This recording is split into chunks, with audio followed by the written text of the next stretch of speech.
Into 1 लिखवा S2। cos 90 की value कितनी होती है 0, तो ये 0 हो जाएगा सारा। cos 0 कौन कितना होता है 1, ये तो हट जाएगा बीच वाला, ये कितना आ जाएगा ई बार ले जाएंगे हम, क्योंकि ई कांस्टेंट है, ई का कोई यार पहले क्वेश्चन की तरह इसमें भी थोड़ा सा फुल्ट हो गया है, डी ए लगाना भूल जाते हैं।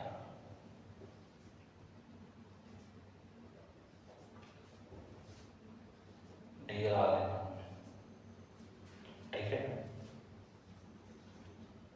प्लस S3 ई बार आ जाएगा D A bar 5 E equal to E A plus E A, 5 E equal to 2 E A, ठीक है।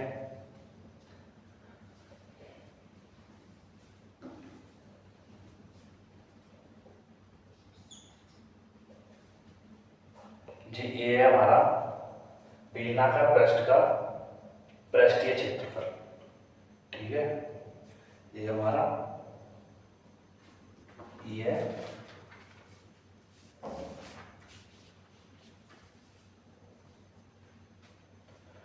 समीकरण मान लेंगे हम फर्स्ट, एक समीकरण मान लेंगे फर्स्ट। आगे चलते हैं, थोड़ी सी जगह की अवताश पा रही है, हमने से जगह बना लेंगे अपनी साइड से, और गॉस की प्रमेय का उपयोग कर रहे हैं तो गॉस की प्रमेय का यूज होना अनिवार्य है। गॉस की प्रमेय से गॉस की प्रमेय का फॉर्मूला क्या होता है, जो मैंने आपकी पहली क्लास में पढ़ा दिया था, phi equal to Q by epsilon naught. एक मैंने आपको पहली क्लास में पढ़ाया था कि पृष्ठीय आवेश घनत्व का फॉर्मूला होता है सिग्मा छोटा sigma equal to Q upon A, तो क्यू इक्वल टू क्यू छोटा sigma into A, phi E equal to q की जगह पाएगा छोटा सिग्मा इक्वल टू छोटा sigma into A upon epsilon naught. ये समीकरण नंबर 2 हो गया,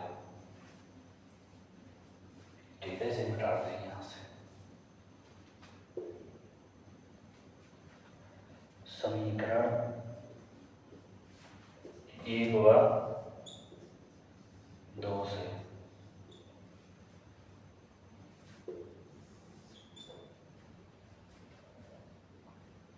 देख लेना, तुलना करेंगे इन दोनों की तो ये दोनों सामने जरा पड़ जाएंगे।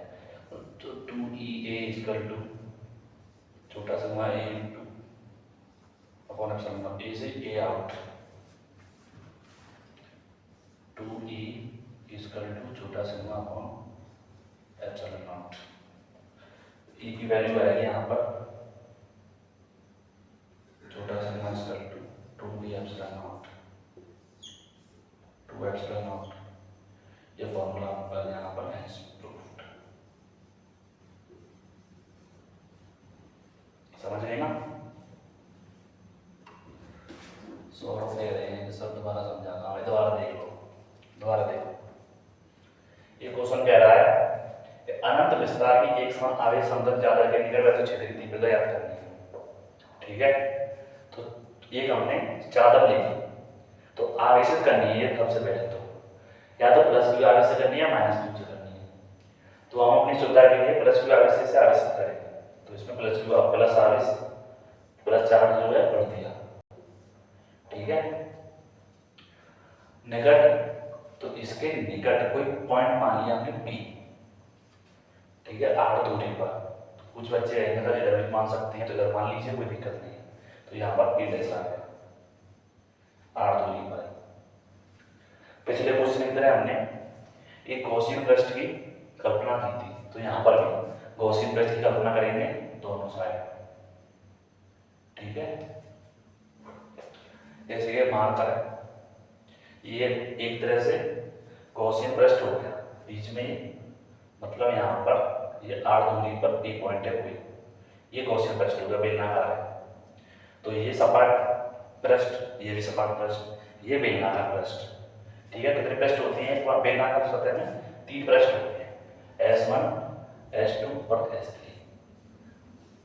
ठीक है, अब संपूर्ण गॉसियन पृष्ठ के लिए, संपूर्ण गॉसियन पृष्ठ के द्वारा उत्पन्न वेक्टर फ्लक्स, तो phi equal to phi one plus के फाई टू प्लस के फाई थ्री।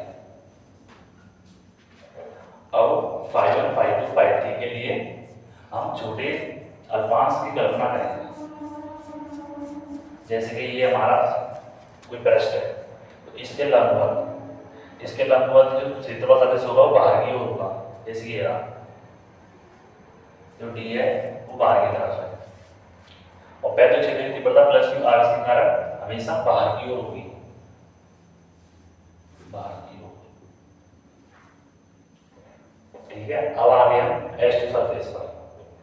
H2 सरफेस पर हमने छोटा एक अल्पांश एज्यूम किया है, तो क्षेत्रफल सदिश ये सपाट एरिया है, क्षेत्रफल सदिश ऊपर की तरफ जाएगा, ये डी है, वैद्युत क्षेत्र की तीव्रता प्लस क्यू आर के कारण बाहर की ओर, ये बाहर की ओर होगा।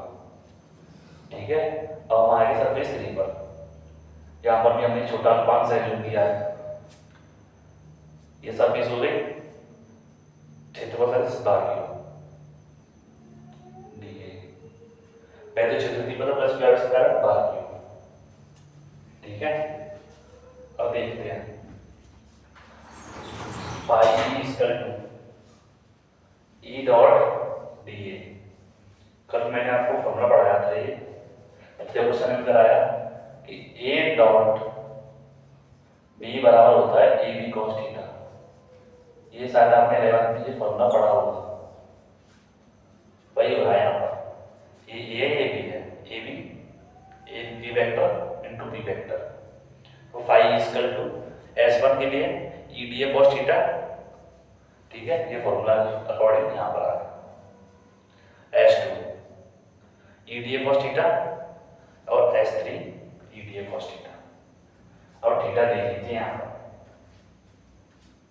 थीटा क्या है? वैद्युत क्षेत्र की तीव्रता एक दिशा में, क्षेत्रफल सदिश भी एक दिशा में, तो थीटा कितना होगा? 0 अंश। यहाँ पर देखते हैं क्षेत्रफल सदिश में, क्षेत्रफल सदिश ऊपर की तरफ है और वैद्युत क्षेत्र की तीव्रता यहाँ है, तो ये मतलब यहाँ बन रहे हैं,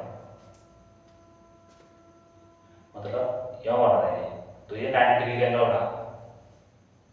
ठीक है, और सरफेस 3 पर आते हैं, तो ये पैरेलल है दोनों, क्षेत्रफल सदिश और वैद्युत क्षेत्र की तीव्रता, तो थीटा कितना होगा? 0। यहाँ पर देख लीजिए, फाई इक्वल टू S1 के लिए ई डी ए कॉस 0 अंश, ई D A cos 90, E D A cos 0। Cos 0 का मान कितना होता है? 1। कॉस 90 का मान कितना होता है? 0। और इसका कितना होता है? 1। तो ये 0 हो जाएगा, 0 से 2 होगी, तो सारा 0। Phi equal to E D A plus के सरफेस 3 के लिए ई डी ए, ई कांस्टेंट है, ई बाहर आ जाएगा, और डी ए का समाकलन होगा, मैंने पहले भी टॉपिक में पढ़ाया था, A1 DA इंटू होता है समाकलन। इस समाकलन चैप्टर आपने 12th जिसके पास मैथ होगा वो समझ लिया होगा, जिसके पास मैथ नहीं है वो रट ले इसको। ठीक है, जो गाया हुआ है, phi equal to E dot A, E dot A, ये कितने 2 टाइम्स हो गए, 2 टाइम्स बार हो जाएगा। Phi equal to 2 into E dot D A. अब आगे चलते हैं, गॉस की प्रमेय का उपयोग कर रहे हैं, तो गॉस की प्रमेय का यूज होना अनिवार्य है। Phi equal to Q upon epsilon naught. कल मैंने आपको एक फॉर्मूला पढ़ाया था कि पर्सनल क्लास में, कि रेखीय पृष्ठीय आवेश घनत्व का फॉर्मूला होता है छोटा sigma equal to Q upon A, Q equal to छोटा सिग्मा इनटू ए। इस फॉर्मूले पे आधार ये डेरिवेशन में यूज हो रहा है। ठीक है, फाई इक्वल टू क्यू के स्थान पर सिग्मा ए आ जाएगा, sigma A upon epsilon not. समीकरण 1 और 2 से, समीकरण 1 और 2 को देखिए, ये फाई कट जाएंगे, 2E इक्वल टू क्यू छोटा sigma A into upon epsilon not, तो ए से ए कट जाएगा, 2E इक्वल टू छोटा sigma upon epsilon naught. E की वैल्यू आ जाएगी छोटा सिग्मा अपॉन 2 एप्सिलॉन नॉट। ये यहाँ पर वैद्युत क्षेत्र की तीव्रता है, विद्युत क्षेत्र की तीव्रता।